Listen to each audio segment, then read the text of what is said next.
من با چشای خودم دیدم تو عملیات خیبرا. RPG رو گذاشت رو دوشش، دوید به سمت تانگه، نشست شلیک کرد. دوئلا.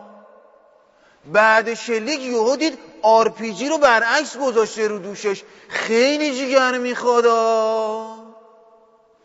برگشت نگاه کرد، دید همه یه نفرات خودی یه گردان آشولاش افتادن. شما حسابشو بکن، اون RPG که با این خودی ها این کارو کرد، ببین با دشمن چی کار کرده. خیلی جیگر میخوادا.